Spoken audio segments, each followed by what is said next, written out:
So good morning guys. और आज तारीख है 23 अगस्त और आज क्या है, संडे है। संडे यानी कि वीकली डे। तो इस वीक के सारे इंपॉर्टेंट जो भी करंट अफेयर्स है वो आज हम क्विक रिवाइज करेंगे इस वीडियो के माध्यम से। तो चलिए स्टार्ट करते हैं। ये इस महीने का तीसरी वीकली करंट अफेयर्स वाली क्लास होगी। तो चलिए स्टार्ट करते हैं बिना टाइम वेस्ट करे। तो पहला इंपॉर्टेंट प्रश्न है कि संध्या किरण कैशलेस स्वास्थ्य सेवा योजना को अभी किस राज्य ने मंजूरी दे दी है? तो इसका सही उत्तर हो जाएगा कर्नाटक ने। तो योजना का नाम याद रखेंगे, संध्या किरण कैशलेस स्वास्थ्य योजना है। कर्नाटक सरकार इसको शुरू कर रही है। और किन के लिए है ये राज्य के 70 साल से कम उम्र के जो पेंशन भोगी हैं, उनके परिवार है, उनके लिए है। मतलब जो पात्र पेंशन भोगी हैं उनको इलाज के समय अस्पताल में अपने जेब से पैसे देने की जरूरत नहीं होगी, क्योंकि अब उन्हें इस योजना के अंतर्गत सालाना 5 लाख रुपए तक का कैशलेस इलाज मिलेगा। ठीक है, तो ये जरूर उम्र याद रखना। 70 वर्ष से कम उम्र के राज्य के जो पेंशन भोगी उनके परिवार है वो। कितना इलाज मिलेगा भैया? हर साल 5 लाख रुपए तक का इलाज मिलेगा। लेकिन एक बात ध्यान रखने वाली है, ये योजना पूरी तरह से मुफ्त नहीं है। इसमें आपको भी थोड़ा सा योगदान करना होगा। कितना योगदान करना होगा? जो सर्विस पेंशनर हैं उनको जो भी उनकी मूल पेंशन आती है उसका 1.25% आपको देना होगा। और जो फैमिली पेंशनर हैं उनकी जो भी मूल पारिवारिक पेंशन आती है उसका 0.75% पेंशन देना होगा। चाहे आप साल में जो 5 लाख रुपए आपको मिल रहे हैं आप उसको यूज कर रहे हो या नहीं कर रहे हो, ये तो आपको देना ही होगा। ठीक है, तो पूरी बात आपको समझ में आ गई। कौन सी योजना किसने शुरू की, योजना का उद्देश्य क्या है, कंप्लीट है। अगला देखते हैं फिर। अगला प्रश्न अच्छा प्रश्न है। कॉमनवेल्थ फेंसिंग चैंपियनशिप 2026 में भारत ने टोटल कितने मेडल जीते हैं? तो आंसर होगा 35 मेडल जीते हैं। तो कॉमनवेल्थ फेंसिंग चैंपियनशिप 2026 जो कॉमनवेल्थ गेम्स होते हैं ये उससे अलग होती है, तो इसको पढ़ना पड़ेगा। अभी कहां पर हुई है? लागोस नाइजीरिया में हुई है। और भारत ने पहली बार ओवरऑल चैंपियनशिप का खिताब जीता है। और यहां पे भारत कुल कौन सी ट्रॉफी मिली है ये जरूर ध्यान रखना। विल्किंसन स्वॉर्ड ट्रॉफी मिली है। स्वॉर्ड मतलब तलवार होता है और तलवारबाजी ही यह है। फेंसिंग मतलब तलवारबाजी की चैंपियनशिप है। भारत ने, हमने कहा, टोटल 35 मेडल जीते, उसमें से 13 गोल्ड है, 8 सिल्वर है और 14 क्या है, ब्रोंज मेडल है। मेडल टैली में देखोगे भारत पहले स्थान पर है, दूसरे पे इंग्लैंड है, तीसरे पे नाइजीरिया है जो मेजबान देश है। तो ये है कॉमनवेल्थ फेंसिंग चैंपियनशिप। अभी जो कॉमनवेल्थ गेम्स हुए थे वो इंपॉर्टेंट है, इसलिए मैं आपको रिवाइज करवा देता हूं। तो उसमें अगर देखते हैं मेडल टैली में भारत कौन से स्थान पर रहा, तो चौथे स्थान पर रहा था। भारत ने टोटल 39 मेडल वहां पे जीते थे। 13 गोल्ड है, 17 सिल्वर है, 9 ब्रॉन्ज है। पहले स्थान पे ऑस्ट्रेलिया रहा। अब आपके लिए एक प्रश्न रहेगा, अभी जो कॉमनवेल्थ गेम्स हुए थे उसका कौन सा संस्करण हुआ, एडिशन, और वो कहां पर हुआ? ये दोनों बातें आपको बतानी है। हम अगला देखते हैं प्रश्न। फिर अगले में देखो क्या पूछ रहे हैं। अभी FIH हॉकी वर्ल्ड कप 2026 का आयोजन ये कहां पे किया जा रहा है? तो इसका सही उत्तर हो जाएगा बेल्जियम और नीदरलैंड में। ये प्रश्न भी इंपॉर्टेंट है। अभी इसका आयोजन हो रहा है 15 अगस्त से लेकर 30 अगस्त तक।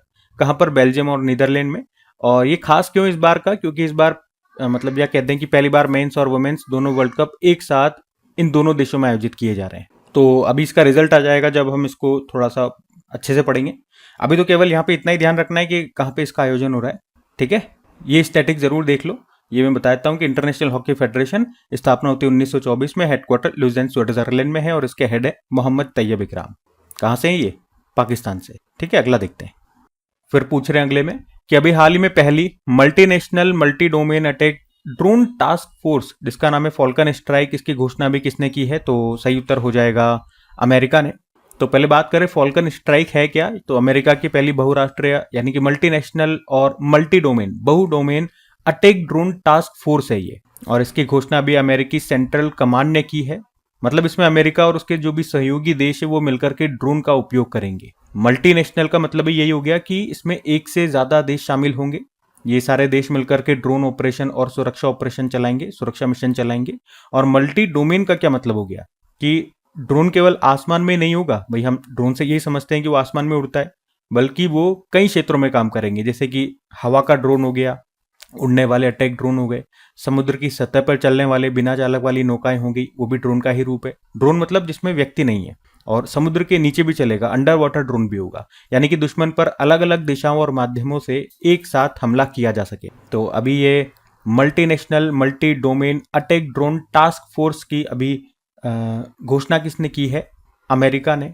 और इसको नाम दिया फॉल्कन स्ट्राइक। ठीक है, तो ध्यान रखना ये। अगला देखते हैं। अच्छा, ये प्रश्न भी एक बार देखना चाहिए कि कोचिन शिपयार्ड लिमिटेड ने अभी किस देश की कंपनी जिसका नाम है HS शिफार्ट्स, इसको एक दूसरा HS इको फ्रेटर MPV जहाज जिसका नाम है MS मारिया ये बना करके दिया है।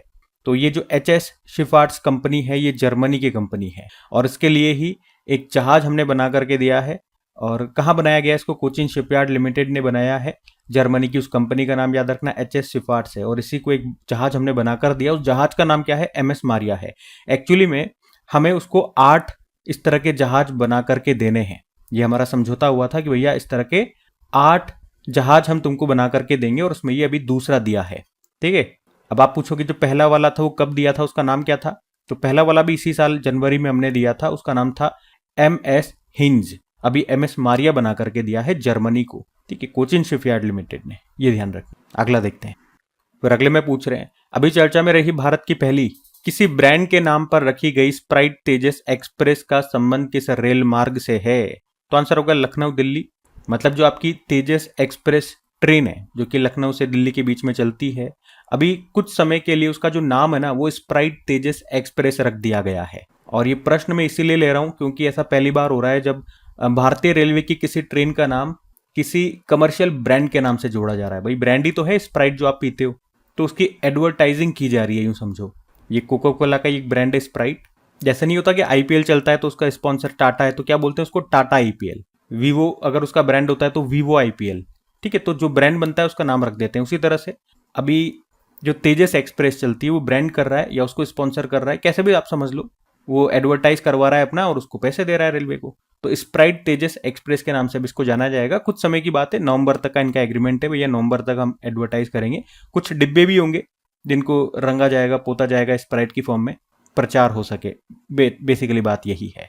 भाई रेलवे को, IRCTC को किराए के अलावा और भी जरिए चाहिए कमाई के, जैसे रेल नीर नाम से वो अपना पानी बेचते हैं, खाना बेचते हैं, तो ये भी एक तरीका है कमाई का। तो तेजस एक्सप्रेस याद रखना लखनऊ दिल्ली के बीच चलती है। अगला देखते हैं। फिर पूछ रहे हैं अगले में कि अभी प्रधानमंत्री गरीब कल्याण अन्न योजना के तहत CBDC आधारित DBT सेवा प्रारंभ करने वाला पहला केंद्र शासित प्रदेश अभी कौन सा बन गया है? तो आंसर होगा इसका चंडीगढ़। एक्चुअली में भारत सरकार ने अभी चंडीगढ़ में प्रधानमंत्री गरीब कल्याण अन्न योजना के जो भी लाभार्थी उनको सरकारी लाभ देने के लिए डिजिटल रुपए का इस्तेमाल अभी शुरू किया है। डिजिटल रुपया क्या होता है पहले इसके बारे में जान लो। तो इसे RBI जारी करता है। RBI के द्वारा जारी की गई एक तरह की डिजिटल करेंसी है। मतलब जिस तरह से हमारे जेब में अभी पैसे रखे होंगे, जैसे आपके पास जो फिजिकल नोट है वो तो फिजिकल है, ठीक है, कागज का बना हुआ है, सिक्के का बना हुआ है, सिक्के की फॉर्म में है। ये डिजिटल फॉर्म में है, वो फिजिकल फॉर्म में, ये डिजिटल फॉर्म में है। ये आपके मोबाइल में रहेगा, उसमें वॉलेट रहेगा, उसके अंदर ये रहेगा। इसमें आपको बैंक खाते की भी जरूरत नहीं है। जैसे अभी आप कहोगे UPI में हम डालते हैं, फोन पे, पेटीएम, गूगल पे वगैरह में, उसमें बैंक खाते की, बैंक अकाउंट की जरूरत होती है। UPI से क्या होता है, आपका एक बैंक अकाउंट से दूसरे बैंक अकाउंट में जाता है। यहाँ पे बैंक अकाउंट की जरूरत नहीं है आपको कि बैंक अकाउंट खुलवाना पड़ेगा, नहीं, इसमें वॉलेट होगा। जैसे अमेजन पे वॉलेट होता है उसी तरह से एक वॉलेट होगा, उसमें ये डिजिटल करेंसी रखी होगी और वहीं से एक दूसरे को आप भेज पाओगे। जैसे पेटीएम वॉलेट होता था ना, तो उसी तरह से। तो अब इन्होंने क्या कर दिया, ये जो योजना है प्रधानमंत्री गरीब कल्याण अन्न योजना, इसमें इस डिजिटल करेंसी को इंट्रोड्यूस कर दिया है। मतलब पहले क्या होता था, सरकार जो भी लाभार्थी उसके खाते में पैसा डालती थी, फिर उस पैसे से वो ये अन्न खरीदता था। लेकिन कई बार कुछ लोग उस अन्न को नहीं खरीदते थे, उस पैसे से कहीं और खर्च कर देते, मोबाइल लिया है, खाना खा लिया, कहीं भी कपड़े लिया है, कुछ भी कर सकते थे। भाई पैसा है, सरकार ने डाल दिया, मैं कुछ भी करूं। तो सरकार ने कहा यार नहीं, पैसा सही जगह इस्तेमाल नहीं हो रहा, हम तो अन्न के लिए दे रहे हैं। तो सरकार ने कहा ये लो बेटा, ले बेटा, डिजिटल रुपया हम दे रहे हैं तेरे को, अब ये उसी काम में खर्च होगा। जो भी सर्टिफाइड दुकानें होंगी इनकी, वहीं पे जाकर के उसको ये डिजिटल करेंसी खर्च करना होगा और जो भी अन्न मिलता है, चावल, अन्न, अनाज जो भी मिल रहा है, गेहूं वगैरह, वो आप ले, और जगह ये खर्च कर ही नहीं पाएंगे। तो इस तरह का सिस्टम इन्होंने पहली बार अभी शुरू किया इस योजना के लिए। कहां पर शुरू किया, यही प्रश्न है। आंसर होगा चंडीगढ़। तो भारत का ये पहला केंद्र शासित प्रदेश बन गया चंडीगढ़, जहां पे CBDC आधारित खाद्य सब्सिडी DBT को पूरी तरह लागू किया गया। वैसे इसके बाद दादर व नागर हवेली के लिए भी ये योजना अभी शुरू कर दी गई है। CBDC मतलब होता है सेंट्रल बैंक डिजिटल करेंसी। और प्रधानमंत्री गरीब कल्याण अन्न योजना में याद रख लो ये शुरू कब हुई थी, क्योंकि अभी न्यूज में है तो पूछा जा सकता है। ये कोरोना टाइम पे मार्च 2020 में शुरू हुई थी। हर महीने 5 किलो मुफ्त अनाज मिलता है, गेहूं मिल जाए, चावल मिल जाए, जो भी मिल जाए। ठीक है, ध्यान रहेगा ना। अगला देखते हैं। फिर अगले में पूछ रहे हैं, अभी हाल ही में मैत्री सैन्य अभ्यास 2026 का आयोजन किस देश में हो रहा है? तो मैत्री अभ्यास ये भारत और थाईलैंड के बीच में होता है। अभी इसका 15वां संस्करण हुआ, और हुआ कहाँ पे? थाईलैंड में हुआ। ठीक है, तो उत्तर क्या हो जाएगा इसका? थाईलैंड हो जाएगा। तो मैत्री अभ्यास भारत थाईलैंड के बीच में इस बार 15वां एडिशन कहां पर हुआ? थाईलैंड में हुआ। इतना याद रखो। थाईलैंड में एक बार दिखा देता हूं आपको मैप में, ये रहा थाईलैंड। सफेद हाथियों का देश भी इसको कहा जाता है, पुराना नाम इसका सियाम है। इसके साथ हम मैत्री भी करते हैं, अयुत्या भी करते हैं, सियाम अभ्यास भी करते हैं। कैपिटल बैंकॉक होती है, करेंसी है थाई बहत, प्रधानमंत्री कौन है? अनुतिन चारनबेराकुल। ठीक, अगला देखते हैं। फिर अगले में पूछ रहे हैं कि अभी हाल ही में शतरंज ई स्पोर्ट्स वर्ल्ड कप का दूसरा संस्करण ये कहां पर आयोजित हुआ? तो ये अच्छा प्रश्न है, इंपॉर्टेंट मार्क करना। इसका उत्तर हो जाएगा पेरिस, फ्रांस में ये हुआ। ठीक है, शतरंज का ई स्पोर्ट्स वर्ल्ड कप 2026। देखो, इसमें दो बातें आपको ध्यान रखनी पड़ेगी या थोड़ा सा ध्यान देना पड़ेगा। अगर हम केवल बात करते हैं ई स्पोर्ट्स वर्ल्ड कप 2026 की, तो ये इस बार इसका तीसरा संस्करण हुआ। पहला 2024 में हुआ, फिर 2025 में, फिर 2026 में भी हुआ। लेकिन शतरंज की अगर हम बात करते हैं, मतलब इनमें जो शतरंज खेल है, तो उसके हिसाब से अगर बात करोगे तो ये इसका दूसरा संस्करण है, क्योंकि पहले एडिशन में शतरंज को शामिल नहीं किया था। दूसरे एडिशन में शतरंज आया और ये भी तीसरे एडिशन में शतरंज आया। तो शतरंज को लेकर के बात करेंगे तो फिर ये दूसरा एडिशन हो जाएगा। कहीं और जगह पढ़ो तो आप कंफ्यूज न हो कि कहीं दूसरा बता रहे हैं, कहीं तीसरा बता रहे हैं, इसलिए मैंने आपको क्लियर कर दिया। ठीक है, तो अभी ये हुआ कहां पे? पेरिस, फ्रांस में। पहले जो दो एडिशन हुए थे वो रियाद, सऊदी अरब में हुए थे। इस बार पहली बार ये किसी और जगह हो रहा है, पेरिस, फ्रांस में हुआ। तो इसमें कौन विजेता रहा? Magnus Carlsen. लगातार दूसरी बार उन्होंने शतरंज का खिताब जीत लिया। उन्होंने फाइनल में बेलारूस के डेनिस लाजाविक को हराया है। तो मैग्नस कार्लसन नॉर्वे के खिलाड़ी हैं और वे यहाँ पे टीम लिक्विड की ओर से खेल रहे थे। ठीक है, अच्छा प्रश्न है, इसको ध्यान में रखना। अगला देखते हैं। फिर अगले में पूछ रहे हैं, अभी किस राज्य के 140 साल पुराने परीक्षा बांध को आईसीआईडी वर्ल्ड हेरिटेज इरिगेशन स्ट्रक्चर का दर्जा मिला है? तो ये आपको परीक्षा बांध मिलेगा उत्तर प्रदेश में। तो परीक्षा बांध ये उत्तर प्रदेश के झांसी में बेतवा नदी पर बना 150 साल पुराना बांध है। इसका जो सर्वे हुआ था वो 1855 में हुआ था और 1857 के विद्रोह के कारण इसका निर्माण रुक गया था और बाद में 1875 में ये बांध बनकर तैयार हुआ। और अभी इसे हेरिटेज इरिगेशन स्ट्रक्चर क्यों बनाया गया, या यूं कहें कि वर्ल्ड हेरिटेज इरिगेशन स्ट्रक्चर का स्टेटस अभी इसे क्यों दिया गया और किसने दिया?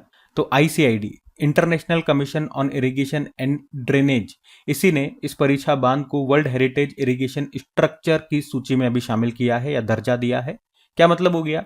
मतलब ये हो गया कि ये बहुत पुरानी है लेकिन आज भी काम कर रही है उसी तरह से जैसे पहले काम करती थी। इस बांध से आज भी उत्तर प्रदेश और मध्य प्रदेश के 5 जिलों में सिंचाई के लिए पानी मिलता है। तो लगभग 150 साल पुराना होने के बावजूद ये बांध आज भी पूरी तरह से काम कर रहा है। तो इसीलिए इसको इस हेरिटेज सूची में शामिल किया गया। ठीक है, किस सूची में शामिल किया, किसने किया, क्यों किया, कहां पर है, ये सारी बात हमने देख ली। स्टैटिक बनेगा तो यहां से बनेगा परीक्षा बांध कहां पर है, ध्यान रखना। अगला देखते हैं। फिर अगले में पूछ रहे हैं, अभी हाल ही में 65 भारतीय भाषाओं और बोलियों में बातचीत को पहचानने वाले श्रावणी मॉडल को अभी किसने लॉन्च किया? तो आंसर होगा आईआईएससी बेंगलुरु। तो श्रावणी क्या है? श्रावणी एक एआई आधारित स्पीच रिकॉग्निशन मॉडल है और ये क्या करता है? ये इंसानों की आवाज को टेक्स्ट में बदल देता है, लिखावट में बदल देता है। और इसकी सबसे बड़ी खासियत है कि ये 65 भारतीय भाषाओं और बोलियों को समझ सकता है, उनको ट्रांसक्रिप्ट कर सकता है। मतलब आप उसे बोलो कुछ और जो भी आप बोल रहे हो उसको लिख देगा, रिटर्न फॉर्म में कर देगा। ठीक है, और ये खुद से पहचान लेगा कि आप कौन सी भाषा बोल रहे हो। आप राजस्थानी बोल रहे हो, गुजराती बोल रहे हो, मारवाड़ी बोल रहे हो, जो भी बोल रहे हो उसको बताने की जरूरत नहीं है क्योंकि उसमें ऑटोमेटिक लैंग्वेज आइडेंटिफिकेशन का सिस्टम लगा हुआ है। बनाया किसने है? आईआईएससी बेंगलुरु की स्पायर लैब ने इसे बनाया है आर्ट पार्क के सहयोग और गूगल के समर्थन से। तो श्रावणी इसका नाम है, जो कि एक एआई आधारित स्पीच रिकॉग्निशन मॉडल है जो कि इंसानों की आवाज को लिखे हुए टेक्स्ट में बदलेगा। ठीक, अगला देखते हैं। फिर अगले में पूछ रहे हैं, अच्छा प्रश्न है ये भी, कि अभी राष्ट्रीय खेल पुरस्कार 2025 में कितने खिलाड़ियों को अभी अर्जुन पुरस्कार के लिए चुना गया है? तो सही उत्तर हो जाएगा 17 को। अभी राष्ट्रीय खेल पुरस्कार 2025 के विजेताओं की घोषणा हुई है जिसमें अर्जुन पुरस्कार के लिए 17 खिलाड़ियों को चुना गया है। तो अर्जुन पुरस्कार किनको दिया जाता है? जिन्होंने अपने खेल में बहुत अच्छा प्रदर्शन किया हो। इस बार 17 खिलाड़ियों को अर्जुन पुरस्कार मिल रहा है। कुछ जो नाम है वो आपके सामने है, जैसे दिव्या देशमुख, इनका संबंध शतरंज से है। तो एक बार इनको रीड कर लीजिएगा कि कौन कौन खिलाड़ी हैं और किनका संबंध किस खेल से है। जैसे विदित गुजराती, इनका नाम आपने चेस में जरूर सुना है। गायत्री गोपीचंद बैडमिंटन प्लेयर हैं। तेजस्विन शंकर का नाम आपने सुना है, एथलीट हैं। ठीक है, तो ये तो बात हो गई यहाँ पे अर्जुन पुरस्कार की 17 खिलाड़ी। बाकी अगर बात करते हैं अर्जुन पुरस्कार लाइफ टाइम अचीवमेंट अवार्ड, तो ये एक ही व्यक्ति को दिया गया। आई अरुमेनायगम इनका नाम है। फुटबॉल में जीवन भर जो उन्होंने योगदान दिया है उसके लिए इनको ये पुरस्कार मिल रहा है। 1962 के एशियाई खेलों में स्वर्ण पदक जीतने वाली भारतीय फुटबॉल टीम का ये हिस्सा रहे थे। ठीक है, एक द्रोणाचार्य पुरस्कार की बात करें, ये पुरस्कार जो कोच होते हैं, जो प्रशिक्षक होते हैं, उनको दिया जाता है जिन्होंने खिलाड़ियों को तैयार किया है। तो नियमित श्रेणी में बात करेंगे तो 3 कोचों को दिया गया। परवीर सिंह, जिनका संबंध एथलेटिक्स से है, छोटेलाल यादव बॉक्सिंग से है, नेहा नंद कुमार चौहान शूटिंग से संबंध है। वहीं जो द्रोणाचार्य पुरस्कार है, अगर लाइफ टाइम श्रेणी में बात करें तो 2 कोचों को दिया गया। धर्मेंद्र सिंह यादव, जिनका संबंध बॉक्सिंग से है, और वीरेंद्र कुमार, कुश्ती से इनका संबंध है। वहीं राष्ट्रीय खेल प्रोत्साहन पुरस्कार की बात करें, ये जो पुरस्कार है खेलों को बढ़ावा देने वाली जो संस्थाएं होती है उनको दिया जाता है। अभी ये सेना पैरालंपिक नोड पुणे की एक संस्था है, उसको ये पुरस्कार मिला। इसमें जो सबसे इंपॉर्टेंट होता है खेल रत्न पुरस्कार, राजीव गांधी खेल रत्न पुरस्कार, ये अभी नाम बदल के हो गया मेजर ध्यानचंद खेल रत्न पुरस्कार, तो इस बार वो नहीं दिया गया। वरना एग्जाम के लिए सबसे इंपॉर्टेंट ये वाला पुरस्कार होता है। तो इस बार 2025 के लिए किसी खिलाड़ी को नहीं चुना गया है इसके लिए। ठीक है, भारत का सबसे बड़ा खेल सम्मान माना जाता है। ठीक है, बाकी सारे मैंने आपको बता ही दिए, ध्यान रखना। अगला देखते हैं। फिर अगले में अगर बात करेंगे तो एशियाई जूनियर ब्लिट्ज शतरंज चैंपियनशिप 2026 का आयोजन अभी कहां पर किया गया, तो आंसर हो जाएगा मुंबई में किया गया। क्या है, कौन सी चैंपियनशिप है? एशियाई जूनियर ब्लिट्ज शतरंज चैंपियनशिप। और अगर इसमें बात करेंगे ओपन ब्लिट्ज वर्ग का खिताब किसने जीता, तो विघ्नेश वर्मा ने। जबकि गर्ल्स ब्लिट्ज वर्ग में स्वर्ण पदक विजेता, ये इसमें विजेता कौन रहा, तो सरन्या देवी विजेता रही है। ठीक है, ये जो ब्लिट्ज शतरंज होता है, शतरंज तो आप समझते हो चेस से आप क्या समझते हो, अरे बहुत आलसी वाला गेम में बैठे रहो बहुत लंबे समय तक। लेकिन ब्लिट्ज शतरंज अगर हम बात करते हैं तो इसमें जल्दी जल्दी आपको फैसला लेना होता है। एकदम नहीं आप सोच रहे हो 5-5 मिनट तक, नहीं, फटाफट से। ठीक है, तो फास्ट मोड में चलता है, फास्टेस्ट मोड में चलता है। ठीक है, अभी मुंबई में हुआ और ये दोनों विजेताओं के नाम ध्यान रखना। अगला देखते हैं। फिर देखो अगले में क्या पूछ रहे हैं कि एयरटेल पेमेंट बैंक की नई अध्यक्ष कौन बन गई है, तो आंसर होगा इनका शबनम सिन्हा। तो सिंपल सा याद रखना है कि एयरटेल पेमेंट बैंक की नई अध्यक्ष बन गई हैं शबनम सिन्हा। कार्यकाल 3 साल का रहेगा। इन्होंने स्थान लिया है सुनील भारती मित्तल का, जो कि 2016 से इस पद पर बने हुए। एयरटेल पेमेंट बैंक स्टैटिक कुछ बात करें तो स्थापना इसकी 2016 में हुई थी। नई दिल्ली में मुख्यालय है। ये भारत का पहला पेमेंट बैंक बना था। वैसे 2022 में आरबीआई ने इसको अनुसूचित बैंक, शेड्यूल्ड बैंक का भी दर्जा दे दिया है। ठीक है, तो शबनम सिन्हा नाम याद रखना। अगला देखते हैं। फिर अगले में पूछ रहे हैं कि अभी हाल ही में जनरल जो है हमारे आर्मी चीफ धीरज सेठ, इनको भी किस देश की सेना का मानद जनरल बनाया गया है, तो आंसर होगा नेपाल। तो नेपाल के जो राष्ट्रपति है रामचंद्र पौडेल, अभी उन्होंने ही जब ये धीरज सेठ वहां गए तो नेपाली सेना के मानद जनरल की उपाधि उनको दी। एक्चुअली में देखो, मैं आपको बता दूं, ये नई बात नहीं है। मतलब ये दोनों देशों के बीच में एक परंपरा आप कह सकते हो, एक सैन्य परंपरा है जो कि 1950 से चली आ रही है।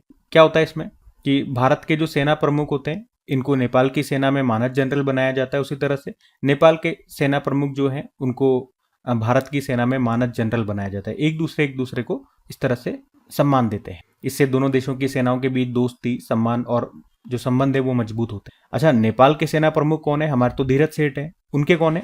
अशोक राज है। वैसे नेपाल में जो भारतीय राजदूत है, एम्बेसडर है, वो नवीन श्रीवास्तव है, याद रखना। अच्छा, नवीन से मुझे याद आता है, वैसे आप में से बहुत सौ का नाम नवीन होगा, लेकिन आप मुझे राहुल नवीन के बारे में बताओ। ये राहुल और नवीन 2 अलग अलग व्यक्ति नहीं है, एक ही है राहुल नवीन। आप मुझे बताओ ये कौन है। ठीक है, आपके लिए प्रश्न है, ये बताना है। हम अगला देखते हैं। फिर देखो, ये अच्छा प्रश्न है कि भारत के पहले 14D वर्चुअल चिड़ियाघर और डिजिटल जंगल सफारी का उद्घाटन अभी किस शहर में किया गया, तो सही उत्तर होगा इंदौर में किया गया। तो अभी जो मध्य प्रदेश के मुख्यमंत्री मोहन यादव जी, अभी उन्होंने ही इंदौर में जो कमला नेहरू जो चिड़ियाघर है, वहीं पे ये भारत के पहले 14D वर्चुअल चिड़ियाघर और डिजिटल जंगल सफारी का उद्घाटन किया। कहाँ पे, याद रखना, वेन्यू कौन सा है? कमला नेहरू चिड़ियाघर, जो इंदौर मध्य प्रदेश में। वर्चुअल चिड़ियाघर से क्या मतलब है? वर्चुअल मतलब आप समझते हो जो रियल में नहीं है उसे हम वर्चुअल कहते हैं। मतलब असली जंगल नहीं होगा, यहाँ पे स्क्रीन, टीवी की तरह की स्क्रीन बड़ी सी लगाई जाएगी और उसमें आपको जंगल दिखाएंगे, जानवर दिखाएंगे। लेकिन खास बात क्या है, ये 14D सिनेमा की तरह होगा। जो आप स्क्रीन में देखोगे वो फील आपको भी होगा। जैसे जंगल हिल रहा है तो आप जहां बैठे होंगे चेयर वगैरह पे, तो वो चेयर भी हिलेगी। जंगल में बारिश हो रही है तो आपके ऊपर भी पानी के छींटे लगेंगे।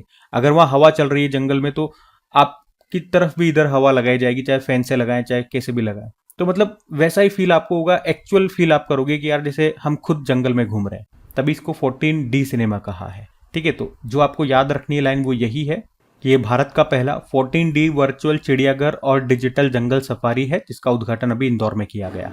ठीक है, अगला देखते हैं। फिर अगले में पूछ रहे हैं कि पाकिस्तान ने मुंबई के किन 2 डॉक्टरों को निशान इम्तियाज जो सम्मान है उनका वो देने का भी फैसला किया। तो आंसर होगा डॉक्टर जल रतनजी पटेल और डॉक्टर जल धायभो कू को। तो अभी पाकिस्तान ने मुंबई के जो 2 पारसी डॉक्टर हैं, डॉक्टर जल रतनजी पटेल और डॉक्टर जल धायभो कू, उनको अपने सर्वोच्च नागरिक सम्मान, ये पाकिस्तान का सर्वोच्च नागरिक सम्मान है निशान इम्तियाज, तो ये देने का फैसला किया है। मरणोपरांत इनको दिया जा रहा है, ये जिंदा नहीं है, इनको मरणोपरांत दिया जा रहा है, 2027 में दे देंगे ये। अच्छा, क्यों दिया जा रहा है? एक्चुअली में 1946 में इन दोनों डॉक्टरों ने मोहम्मद अली जिन्ना के एक्सरे की जांच की थी और उस जांच से ये पता चला था कि जिन्ना के फेफड़ों की टीबी जो है, ट्यूबरक्लोसिस, ये बहुत गंभीर अवस्था में है। मतलब डॉक्टरों के अनुसार बीमारी बहुत ज्यादा बढ़ चुकी थी कि उनके पास शायद केवल 1-2 साल का ही वक्त बचा हो, लेकिन डॉक्टरों ने उनकी बीमारी की जानकारी गुप्त रखी और उन्होंने बताया कि बीमारी को छुपाना इतना महत्वपूर्ण क्यों था। तो उस समय भारत का भविष्य तय हो रहा था, आपको पता है, भारत के बंटवारे और पाकिस्तान के निर्माण को लेकर के राजनीतिक बातचीत चल रही थी।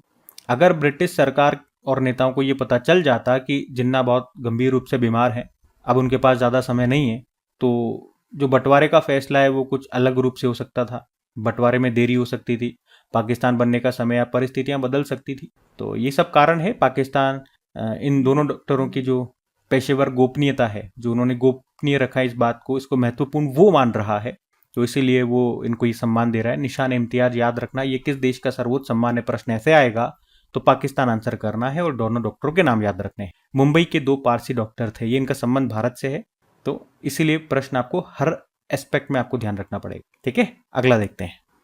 फिर अगले में पूछ रहे हैं कि अभी टेस्ट क्रिकेट में 4000 प्लस रन और 350 से ज्यादा विकेट लेने वाले जो रविंद्र जडेजा हैं, ये भारत के कौन से नंबर के खिलाड़ी बन गए? तो आप कहोगे दूसरे नंबर के खिलाड़ी बन। अभी एक्चुअली में ये कारनामा इन्होंने किया किसके खिलाफ, ये पूछेंगे तो श्रीलंका के खिलाफ खेलते हुए अभी इन्होंने पहली पारी में अपने 3 विकेट ले लिए और इसी के साथ उनके टेस्ट करियर में 350 विकेट पूरे हो गए। एक्चुअली में 351 विकेट ये ले चुके हैं टेस्ट क्रिकेट में और रनों की बात करेंगे तो 4108 रन ये बना चुके हैं। तो अब इनके पास हम कहेंगे कि 4000 से ज़्यादा रन है और 350 से ज़्यादा विकेट हैं।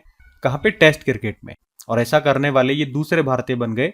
इनसे पहले कौन थे ऐसा करने वाले? कपिल देव थे। और पूरी दुनिया में देखोगे तो ऐसा करने वाले ये चौथे खिलाड़ी हैं। ठीक है, दुनिया के हिसाब से चौथे, भारत के हिसाब से दूसरे। कैसा करने वाले? टेस्ट क्रिकेट में 4000 से ज्यादा रन और 350 से ज्यादा विकेट लेने वाले। ठीक, अगला देखते हैं। फिर अगले में पूछ रहे हैं, अभी हाल ही में मुख्य चुनाव आयुक्त जो है हमारे ज्ञानेश कुमार, इन्होंने इलेक्ट्रल लिटरेसी क्लब 2.0 को अभी कहां पर लॉन्च किया? तो आंसर होगा पटना में लॉन्च किया है। तो क्या उद्देश्य है इसका? तो ये जो क्लब इन्होंने लॉन्च किया, इलेक्टोरल लिटरेसी क्लब 2.0, इसका उद्देश्य है युवाओं और छात्रों को चुनाव और मतदान की प्रक्रिया के बारे में जागरूक करना। इसकी टैगलाइन है लोकतंत्र सीखें, लोकतंत्र का नेतृत्व करें। मतलब युवाओं को केवल वोट डालने के लिए नहीं, बल्कि लोकतंत्र को समझने और उसमें जिम्मेदारी से भाग लेने के लिए तैयार करना इसका मुख्य उद्देश्य हो। पटना में इसको लॉन्च किया, ये जरूर ध्यान रखें। ठीक है, 2.0 मतलब समझ रहे हो ना, ये इसका दूसरा वर्जन हम कह सकते हैं। पहली बार भी इसको कब लॉन्च किया था ये जानना चाहोगे तो 2018 में इसको लॉन्च किया था। तो उद्देश्य वही है, युवाओं को मतदाता बनने, मतदान करने और चुनावी प्रक्रिया की जानकारी दे। ठीक है, अगला देखते हैं। फिर अगले में पूछ रहे हैं कि सुंगल सुरंग ये कहां पर है जिसका भी उद्घाटन हुआ है? तो आंसर हो जाएगा जम्मू कश्मीर में है। तो सुंगल सुरंग है, ये जम्मू कश्मीर में बनी एक बड़ी महत्वपूर्ण सड़क सुरंग है। बॉर्डर रोड ऑर्गेनाइजेशन ने इसको बनाया है। कहाँ बनी है? जम्मू पुंछ राष्ट्रीय राजमार्ग NH 144A पर यह बनी है। कालीधार पर्वत श्रृंखला के पास में ये स्थित है और जम्मू को पुंछ से जोड़ने वाला ये एक रास्ते पर है। लंबाई की बात करोगे 2.79 किलोमीटर लंबी है, 2 लेन सुरंग है। लागत कितनी आई? लगभग 600 करोड़ रुपए। ठीक है, तो अब इसके बनने से जम्मू और पुंछ के जो बीच की दूरी है वो लगभग 13 किलोमीटर कम हो जाएगी, समय बचेगा लोगों का, ऑल वेदर कनेक्टिविटी बढ़ेगी। तो सुंगल सुरंग है ये जम्मू कश्मीर में, ध्यान रखना। अगला देखते हैं। फिर पूछ रहे हैं अभी विश्व मानवतावादी दिवस, वर्ल्ड ह्यूमैनिटेरियन डे, ये कब मनाया गया? तो आंसर हो जाएगा 19 अगस्त को। हर साल 19 अगस्त को विश्व मानवतावादी दिवस के रूप में मनाते हैं। इस बार की थीम क्या है? शहीद मानवतावादियों को श्रद्धांजलि अर्पित करना और स्वास्थ्य देखभाल की बेहतर सुरक्षा की मांग करना। वैसे 19 अगस्त को वर्ल्ड फोटोग्राफी डे भी होता है। ठीक है, तो 19 अगस्त को ये 2 दिवस होते हैं, दोनों ध्यान रखना। अगला देखते हैं। फिर अगले में पूछ रहे हैं अभी हाल ही में 2026 BWF वर्ल्ड चैंपियनशिप का कौन सा संस्करण आयोजित किया जा रहा है? तो आंसर होगा 30वां संस्करण। तो 2026 BWF वर्ल्ड चैंपियनशिप, ये इस बार इसका 38 नंबर का एडिशन है। 17 से लेकर 23 अगस्त तक हो रहा है। आज और चलेगा ये। कहां पर? इंदिरा गांधी इंडोर स्टेडियम, नई दिल्ली में। भारत 17 सालों के बाद इसकी मेजबानी कर रहा है। लास्ट टाइम 2019 में ये भारत में हुए थे, हैदराबाद में हुए थे तब ये। ठीक है, तो अभी तो इतना याद रखेंगे, अगले वीक में हम इसको पढ़ेंगे कौन विजेता रहा, क्या रहा स्कोर। बाकी डेली करंट अफेयर्स की क्लास में तो आप इसको पहले ही पढ़ लोगे। बस इतना ध्यान रख सकते हो आप, और कि इस चैंपियनशिप में अभी तक भारत ने एक ही बार गोल्ड जीता है।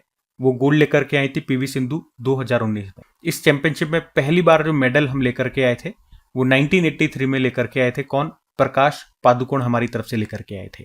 और जो लास्ट एडिशन हुआ था 2025 में 29 नंबर वाला, वो पेरिस फ्रांस में हुआ था, जिसको चाइना ने जीता था, लेकिन भारत उसमें एक मेडल लेकर के आया था, ब्रोंज मेडल। सात्विक और चिराग की जोड़ी लेकर के आई थी मेंस डबल। ठीक है, अभी इतना ध्यान रखो। अगला देखते हैं। अभी ये सरकारी योजना है, न्यूज में है, तो इसको पढ़ो। जल जीवन मिशन 2026 में, अभी से जल जीवन मिशन को 7 साल हो गए। पूछ रहे हैं ये शुरू कब हुआ था, तो 7 साल हो गए, मतलब 2019 में ये शुरू हुआ था। पूरा याद रखना, 15 अगस्त 2019 को ये शुरू हुआ था, जिसका उद्देश्य है गांव के हर घर तक नल के जरिए साफ पीने का पानी पहुंचाना। तो हर व्यक्ति को रोज लगभग 55 लीटर पानी उपलब्ध कराने का लक्ष्य है इस योजना के अंतर्गत। कौन चलाता है? जल शक्ति मंत्रालय। CR पाटिल इसके मंत्री हैं, याद रखना। तो पहले तो ये योजना का लक्ष्य था 2024 तक हमें ये करना है, लेकिन ऐसा हुआ नहीं। तो उसके बाद एक नया चरण चलाया गया, जल जीवन मिशन 2.0। फिर उसमें टारगेट रख दिया 2028 का। ठीक है, तो कब शुरू हुई थी, क्या टारगेट है, सब ध्यान में रखना। अगला देखते हैं। फिर अगले में पूछ रहे हैं कि अभी United Nation Convention to Combat Desertification COP17 का आयोजन ये कहां पर हुआ, तो आंसर होगा मंगोलिया में। ठीक है, तो संयुक्त राष्ट्र मरुस्थलीकरण रोकथाम कन्वेंशन का ये सम्मेलन है COP17।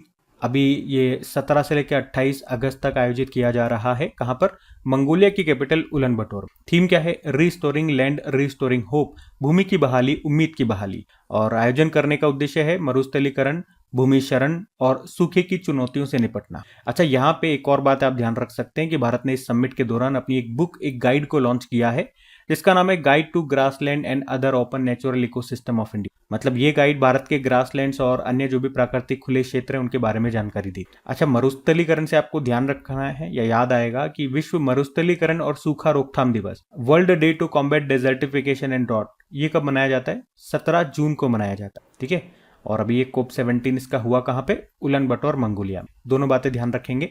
अगला प्रश्न हम देखते हैं। फिर अगले में क्या पूछ रहे हैं कि रोमानिया देश के पहले और एकमात्र जो उसका न्यूक्लियर पावर प्लांट है, उसका नाम क्या है?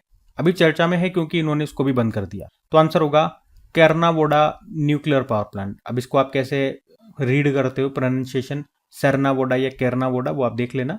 तो अभी भीषण सूखे के कारण रोमानिया का जो केर्नावोडा न्यूक्लियर पावर प्लांट है, इसमें जो 2 रिएक्टर्स हैं उनको बंद कर दिया गया।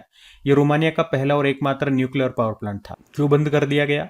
तो कम बारिश हो रही है, ज़्यादा गर्मी हो रही है, और उसी के कारण जो उसके वहाँ से डैन्यूब नदी निकलती है उसका वाटर लेवल बहुत कम हो गया। अब वाटर लेवल कम हो गया तो रिएक्टर को जो कूलिंग करने के लिए पर्याप्त पानी है वो मिल नहीं पा रहा, तो बंद करना ही पड़ेगा। तो उसे अभी सुरक्षित तरीके से बंद कर दिया गया। केर्नावोडा न्यूक्लियर पावर प्लांट कहाँ पर है, या पूछें किस देश का ये पहला और एकमात्र न्यूक्लियर पावर प्लांट है जिसे बंद कर दिया गया, ऐसे प्रश्न आते हैं, तो आंसर होगा रोमानिया। रोमानिया घुमा के लाओ एक बार, ये रहा मैप में रोमानिया। कैपिटल बुकारेस्ट होती है, करेंसी रोमानियन लीव, निकुसोर डैन यहाँ के प्रेसिडेंट हैं। ठीक, अगला देखते हैं प्रश्न। फिर देखो, ये भी अच्छा प्रश्न है। अभी तमिलनाडु सरकार ने तीसरी संतान के जन्म पर महिला जो सरकारी कर्मचारी होती है उनके मातृत्व अवकाश को अभी कितने समय का करने की घोषणा की है, तो पूरा 1 साल कर दिया भैया, 365 डेज। तो पहले क्या होता था, जब तीसरी संतान का जन्म होने लगता है, जो भी सरकारी महिला कर्मचारी है, तो उनको पहले 12 सप्ताह की लीव मिलती थी। जो मैटरनिटी लीव मिलती थी वो 12 सप्ताह की, यानी कि लगभग 3 महीने। लेकिन अब क्या कर दिया भैया, तीसरी संतान हो रही है तब भी आपको पूरा 1 साल ही मिलेगा। लेकिन मैं आपको ये समझा दूं, देखो नियम वहां पे क्या है। अगर पहले तो बात क्लियर है ना, सरकारी कर्मचारी होनी चाहिए वो महिला, अगर उसके पहला बच्चा हो रहा है या दूसरा बच्चा हो रहा है तब तो 1 साल का ही मातृत्व अवकाश मिलता है। लेकिन अगर 2 से ज्यादा बच्चे हो रहे हैं, तीसरा चौथा पांचवा जो भी है, 2 से ज्यादा हो रहे हैं, तो 12 सप्ताह का ही अवकाश मिलता था। लेकिन अब कह दिया कोई बात नहीं, आप तीसरे बच्चे पे भी पूरे 1 साल की छुट्टी ले लो। ठीक है, तो 1 साल का मैटरनिटी लीव मिलेगा, यही क्वेश्चन था, यही ध्यान रखना है। उद्देश्य मुझे समझाने की जरूरत नहीं है भाई, माँ प्रेग्नेंट है, बच्चे का जन्म हो रहा है, तो माँ का स्वास्थ्य, बच्चे का स्वास्थ्य और दोनों का साथ में रहना जरूरी है, बस यही उद्देश्य है। फिर अगले में पूछ रहे हैं कि अभी साउथ सुडान में United nation mission in south Sudan के साथ सेवा दे रहे कितने भारतीय शांति सैनिकों को संयुक्त राष्ट्र पदक मिला है? तो आंसर होगा 210। तो साउथ सुडान में संयुक्त राष्ट्र के शांति मिशन में काम कर रहे 210 भारतीय शांति सैनिकों को उनकी अच्छी और बहादुरी भरी सेवा के लिए भी संयुक्त राष्ट्र पदक से उनको सम्मानित किया गया। कहाँ पे? साउथ सुडान की कैपिटल जुबा में ही इन 210 भारतीय शांति सैनिकों को ये यूनाइटेड नेशन मेडल मिले हैं। इनमें देखोगे तो 210 में से 6 महिला शांति सैनिक है और 7 स्टाफ अधिकारी हैं। टोटल 210। आप तो डेटा याद रखो बस, ये 210 वाला आपको पता होना चाहिए कि जो भारत है ये United nation peace keeping mission में सैन्य और पुलिस कर्मियों का दूसरा सबसे बड़ा योगदान करता है। अब आप लोग मुझे बताएंगे कि पहला सबसे बड़ा योगदानकर्ता कौन सा देश है? ये मैंने आपको डेली करंट अफेयर्स वाली क्लास में बताया था, तो अब मैं आपसे जानना चाहता हूं कि उत्तर क्या होगा, बताओ। हम अगला देखते हैं। फिर अगले में पूछ रहे हैं कि सेमिकॉन इंडिया 2026 जो अभी होगा, अगले महीने होगा, इसका थीम क्या है? तो आंसर होगा silicon to system building the ecosystem. तो सेमिकॉन इंडिया 2026 ये भारत में सेमीकंडक्टर यानी कि चिप बनाने के क्षेत्र से जुड़ा एक बड़ा अंतर्राष्ट्रीय कार्यक्रम है। इसका आयोजन 17 से लेकर 19 सितंबर तक होगा, यशोभूमि द्वारका, नई दिल्ली में। मोदी जी ही इसका उद्घाटन करेंगे। तो थीम इसकी रख दी गई है अभी, सिलिकॉन से सिस्टम तक इकोसिस्टम का निर्माण। ठीक है, तो ये ध्यान रखना। अच्छा प्रश्न है ये भी, सम्मेलन से आता है। अगला देखते हैं। फिर पूछ रहे हैं अभी सांप के काटने को अधिसूचित बीमारी, नोटिफिएबल डिजीज अभी किस राज्य ने घोषित कर दिया? तो अभी लेटेस्ट किया है इसको महाराष्ट्र। इसका क्या मतलब हो गया? अब किसी भी महाराष्ट्र राज्य के किसी भी व्यक्ति को अगर सांप काटता है और वो अस्पताल जाता है, तो उस अस्पताल के जो भी स्वास्थ्य कर्मी हो गए, जो अस्पताल का स्टाफ हो गया, उसको इसकी जानकारी सरकार को देनी हो। इससे फायदा क्या होगा?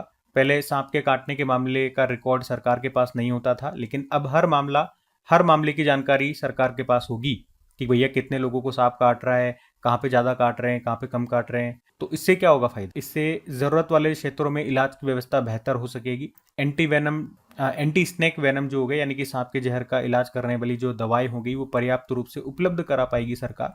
मरीजों को जल्दी इलाज मिल पाएगा। सरकार देखेगी हाँ यार इस एरिया में ज्यादा ये दिक्कतें आ रही है, तो वहाँ मेडिकल किट ज्यादा से ज्यादा पहुंचाओ। तो पूरा सरकार के पास रिकॉर्ड होगा, तो वो कुछ फैसले ले पाएगी। ये नोटिफिएबल डिजीज का मतलब। ठीक है, अगला देख।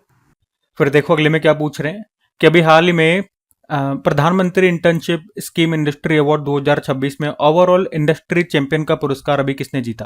तो आंसर होगा महिंद्रा एंड महिंद्रा लिमिटेड ने।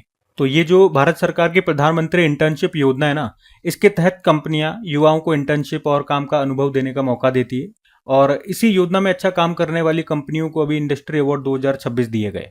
इसमें जो सबसे बड़ा पुरस्कार होता है, जिसे कहते हैं ओवरऑल इंडस्ट्री चैंपियन का पुरस्कार, ये भी मिला है महिंद्रा एंड महिंद्रा लिमिटेड को। मतलब आप यूं कह सकते हो कि युवाओं को अच्छे इंटर्नशिप अवसर देने के मामले में अभी से सबसे बेहतर कंपनी चुना गया है। ठीक है, इस योजना की जरूर बात कर लेते हैं। ये जो प्रधानमंत्री इंटर्नशिप योजना है, पूछ सकता है स्टैटिक में एग्जामिनर, कब शुरू हुई थी? तो 3 अक्टूबर 2024 को। ध्यान रखना। अगला देखते हैं। फिर अगले में पूछ रहे हैं कि अभी विद्यार्थी सहायता योजना की घोषणा भी किसने की है? तो ये जो डीके शिव कुमार है, और कौन है डीके शिव कुमार? या राज्य का नाम भी आ सकता था, तो आंसर हो जाएगा कर्नाटक।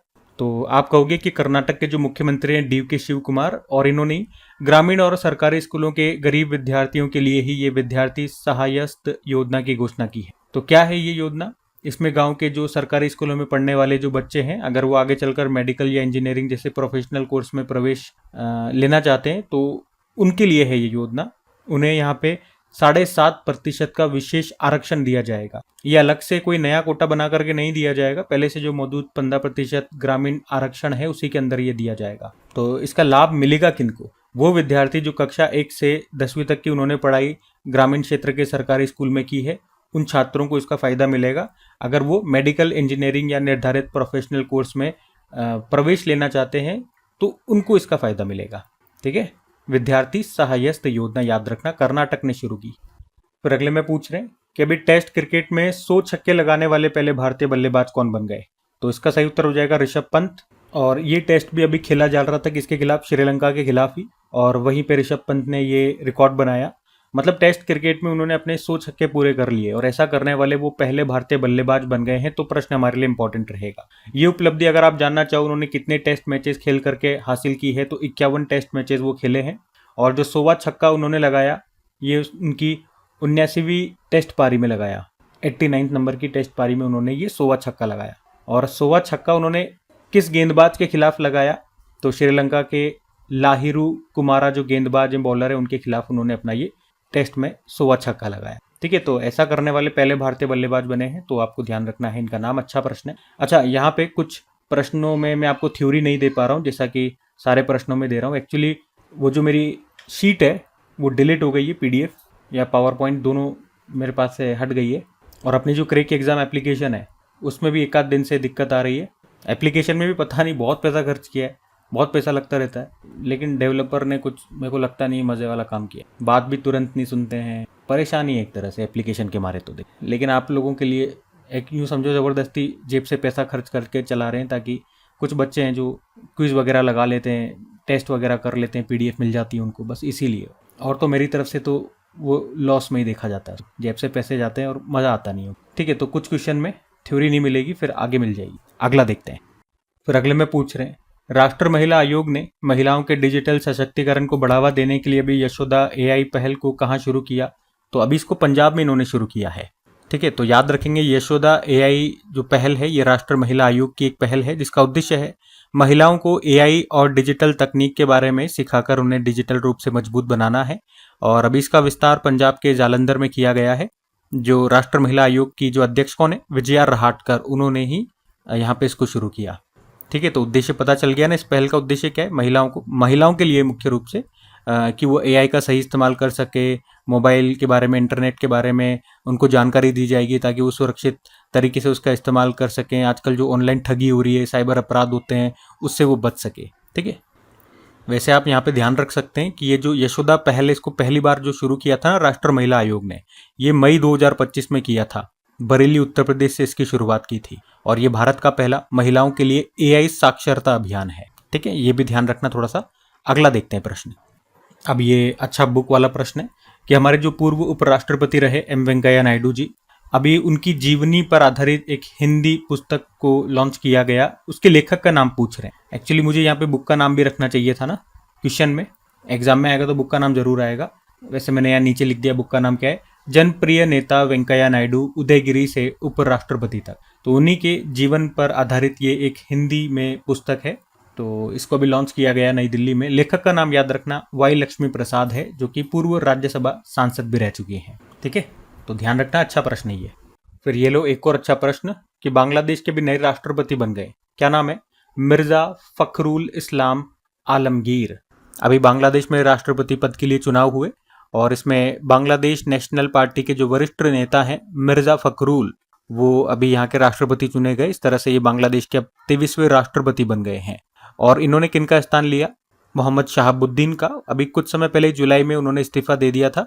उन्होंने कहा स्वास्थ्य ठीक नहीं है तो मैं इस्तीफा दे रहा हूँ। तो उनके बाद अब यहाँ पे अभी नए 23वें नंबर के राष्ट्रपति बने हैं, वो नाम याद रखना, मिर्जा फखरुल इनका नाम है। ठीक है, ये ध्यान रखना है आपको। अच्छा, वैसे बांग्लादेश में अभी नए प्रधानमंत्री बने थे, उनका नाम आपको बताना है, बताओ नाम क्या है। फिर अगले में पूछ रहे हैं कि अभी मद्रास हाईकोर्ट ने किस नदी को कानूनी व्यक्ति का दर्जा दिया, तो इस नदी का नाम है थामिरबरानी। तो मद्रास हाईकोर्ट की जो मदुरै बेंच है उसने तमिलनाडु की ये जो थामिरबरानी नदी है इसको कानूनी व्यक्ति का दर्जा दिया है। मतलब क्या हो गया, कानून की नज़र में नदी के अपने अधिकार होंगे, उसके हित माने जा सकते हैं, उसकी रक्षा के लिए कानूनी कार्रवाई की जा सकती है। एक्चुअली में ये जो थामिरबरानी नदी है ना, इसको स्थानीय हिंदू परंपरा में देवता के रूप में पूजा जाता है। तो कोर्ट ने अभी इसी धार्मिक आस्था के साथ साथ नदी के पर्यावरणीय महत्व को भी ध्यान में रखा है। तो कहने वाली बात क्या है कि मतलब आप नदी को गंदा नहीं कर सकते। धार्मिक आस्था के नाम पर आप नदी में कुछ भी ऐसी चीज़ नहीं डालेंगे जो उसे गंदा कर रही हो, प्रदूषण फैला रही हो। जैसे होती ना पूजा की जो टूटी हुई तस्वीरें डाल देते हैं, मोमबत्ती अगरबत्ती या कुछ भी आस्था से जुड़ी हुई लोग नदी में, मतलब ये तो नॉर्मल सी बात है, हम सब जानते हैं, हमारे घरों में भी होता है। भगवान से संबंधित जो भी चीज़ें होती है उनको डायरेक्ट ऐसे फेंकते नहीं है, अपमान माना जाता है, लेकिन नदी में कहते हैं विसर्जित कर दूं, लेकिन उससे नदी प्रदूषित हो रही है। तो ये सब अब नहीं होगा। हालांकि अस्थि विसर्जन पर रोक नहीं लगाई गई है, उसकी अनुमति रखी गई है। ठीक है, तो कौन सी नदी है ध्यान रखना, तमिलनाडु की थामिरबरानी नदी, इसको भी कानूनी व्यक्ति का दर्जा मिला है, ध्यान रखना। अगला देखते हैं। फिर अगले में पूछ रहे हैं कि भारत में अक्षय ऊर्जा दिवस ये अभी कब मनाया गया। तो सही उत्तर हो जाएगा 20 अगस्त को हम ये अक्षय ऊर्जा दिवस के रूप में मनाते हैं भारत में, जिसे इंग्लिश में बोलोगे रिन्यूएबल एनर्जी डे, लेकिन बोला यही जाता है अक्षय ऊर्जा दिवस। 2004 में इसकी शुरुआत की गई थी, रिन्यूएबल एनर्जी के बारे में जागरूकता बढ़ाना। और ये जो दिन है ना, ये हमारे जो पूर्व प्रधानमंत्री रहे राजीव गांधी जी की जयंती को होता है, इसी कारण से इसे राजीव गांधी अक्षय ऊर्जा दिवस भी कहा जाता है। अच्छा, वैसे 20 अगस्त को 2 दिवस और हैं, सद्भावना दिवस और वर्ल्ड मॉस्किटो डे। ठीक है, तो ये दोनों भी आप ध्यान में रखेंगे। 20 अगस्त को ये 3 दिवस हो गए, रिन्यूएबल एनर्जी डे और सद्भावना दिवस और वर्ल्ड मॉस्किटो डे। ठीक है, अगला देखते हैं। फिर अगले में पूछ रहे हैं कि भारत का पहला एआई पेमेंट फाउंडेशन मॉडल जिसका नाम है वल्कन, अभी इसको किसने लॉन्च किया? इसको रोजर पे ने लॉन्च किया है। तो रोजर पे ने अभी ये वल्कन नाम से एक एआई मॉडल को लॉन्च किया है। ये भारत का पहला एआई पेमेंट फाउंडेशन मॉडल बताया जा रहा है। तो वल्कन ये ऑनलाइन पेमेंट को ज़्यादा सुरक्षित और सफल बनाने वाला एक एआई सिस्टम है। ठीक है, तो रोजर पे ये एक भारत की फिनटेक कंपनी है। इसी से आप जो भी आप ऑनलाइन में जैसे किसी की टेस्ट सीरीज वगैरह या जो भी कोर्स वगैरह खरीदते हो, तो पेमेंट जो आपका होता है इसी के माध्यम से होता है। स्थापना इसकी 2014 में हुई थी, हेडक्वार्टर बंगलुरु कर्नाटक में है। फिर अगले में पूछ रहे हैं कि अभी किस राज्य के सुमेर सिंह भाटी को अभी मंगोलिया में रेंज लैंड रिस्टोरेशन अवार्ड 2026 से सम्मानित किया गया। तो ये राजस्थान से बिलोंग करते हैं। अच्छा प्रश्न है। राजस्थान के जैसलमेर के रहने वाले सुमेर सिंह भाटी पशुपालक हैं और अभी पर्यावरण संरक्षण में जो उन्होंने काम किया है उसी के लिए उनको मंगोलिया में रेंजलैंड रिस्टोरेशन अवार्ड 2026 से सम्मानित किया गया। तो ये पुरस्कार उन्हें चारागाह, ओरन और सामुदायिक प्राकृतिक संसाधनों को बचाने के लिए जो उन्होंने काम किए उसी के लिए इनको ये सम्मान मिला। ठीक है, इतनी बातें आप ध्यान रखनी, यहीं से प्रश्न बनेगा। कौन सा अवार्ड है? रेंजलैंड रिस्टोरेशन अवार्ड 2026, जो कहां पर दिया गया? मंगोलिया में। किसे? सुमेर सिंह भाटी को, जो एक पशुपालक है, बिलोंग करते हैं राजस्थान जैसलमेर। ठीक है, इतना ध्यान रखो। अगला देखते हैं।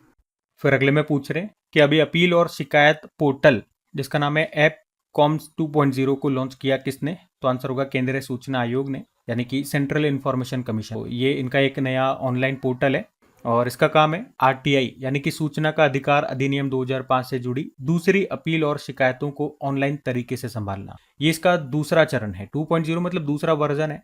पहला जो वर्जन आया था, पहली बार इन्होंने इस एप्लीकेशन को 2016 में लॉन्च किया था, ताकि इसके जरिए लोग आरटीआई की दूसरी अपील और शिकायत ऑनलाइन दर्ज कर सकते हैं। मतलब दूसरी अपील से मतलब है जब आरटीआई आपने अप्लाई किया, वहां से आपको कोई रिजल्ट नहीं मिल रहा है, तो वापस दूसरी अपील आप कर सको या आपको शिकायत करनी है तो यहाँ से आप कर सकते। तो अब ये जो दूसरा वर्जन आया है 2.0, ये पुराने सिस्टम का अपग्रेडेड वर्जन है, ज्यादा सुरक्षित संस्करण है। ठीक है, और कौन सा आयोग है? केंद्रीय सूचना आयोग। इसकी बात कर लें, इसकी स्थापना होती है अक्टूबर 2005 में। ये एक वैधानिक निकाय है और वर्तमान में जो हमारे मुख्य सूचना आयुक्त है वो राजकुमार गोयल है। पहले कौन थे?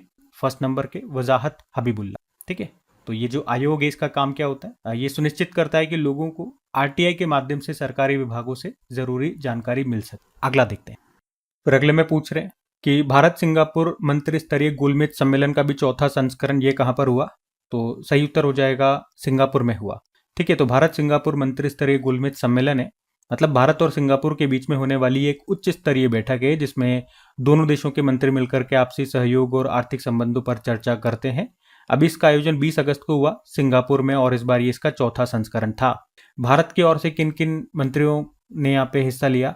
जैसे हमारी वित्त मंत्री निर्मला सीतारमण, विदेश मंत्री सुब्रमण्यम जयशंकर जी और वाणिज्य व उद्योग मंत्री पीयूष गोयल और राज्य मंत्री जितिन प्रसाद ने यहाँ पे हिस्सा लिया। ठीक है, बाकी चारों एडिशन कब कब कहाँ हुए वो इतना मत ध्यान रखो, बस ये चौथा एडिशन देख लो आप। सिंगापुर में हुआ, पहला एडिशन 2022 नई दिल्ली में होता है। एक बार भारत में होता है, फिर सिंगापुर, फिर भारत, फिर सिंगापुर। अब की बार जो होगा वो भारत में होगा, नई दिल्ली में। अगला देखते हैं।